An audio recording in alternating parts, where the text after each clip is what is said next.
තමයි මුත් ඇරෙන්නේ. එහෙමනම් අපි අද කියන්න කැමති අද මේ මව්පිය වැටලා තියෙන තත්ත්වය උඩ එයාලා බිලියන ගණන් වස්තුන් පිටරටවල වල එයාලා අඹ කරගෙන හංගලා තියෙනවා. ඒ දේවල් මේ රටට ගෙනල්ලා මේ මව්පියම බේරගන්න ඉස්සරහට එන්න කියලා පින්දා සිද්ධා. ඒ වගේම මම කියන්න කැමති අපි අහලා තියෙනවා විහාර මහදේවිය මේ රට ඉලගන්න යන අවස්ථාවේදී අය කාන්තාවක් වෙලා විහාර මහදේවිය මුදට බිලිවෙන්න කිය අවස්ථාවල් අපි අහලා තියෙනවා. එතකොට මේ කාන්තාවක්ට එහෙම දෙයක් කරන්න පුළුවන් අද මේ රට පාලනය කරපු මේ පෞල්වාදය එයාලට පුළුවන් වෙන්න ඕනේ මේ රට වෙනුවෙන් පණ දෙන්න බැරි නම් අර කමන්නේ එයාලා තව කියලා මේ අසාධාරණ ලෙස එකතු කරගෙන පිටරටවල් වල සඟවාගෙන තියෙන ඒ සියලුම කළු මුදල් මේ ලංකාවට ගෙනල්ලා ඒ පළමුවත් මව්බිම තෙවනොත්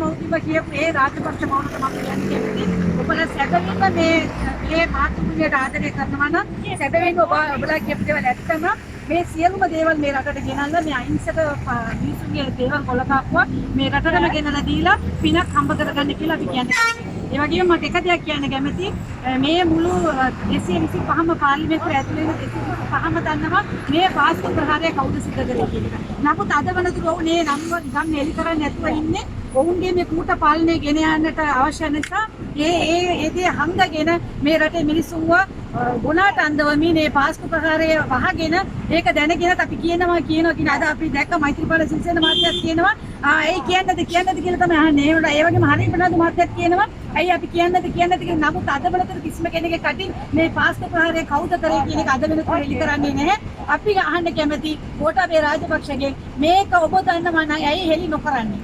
ඇයි ඔබ චූදිතයන්ව ගෙන්නේ නැත්තේ? ඔබට අවස්ථාවක් මේ හම්බ වෙලා තියෙනවා. මෙතන ඔබට ගොඩ එන්න ඕනේ නම් මේ සියලුම දේවල් රටට එලි කරලා ඔබ මේ රට පාලනය කරන්න කියන එක තමයි අපි අවසානයේ කියන්නේ.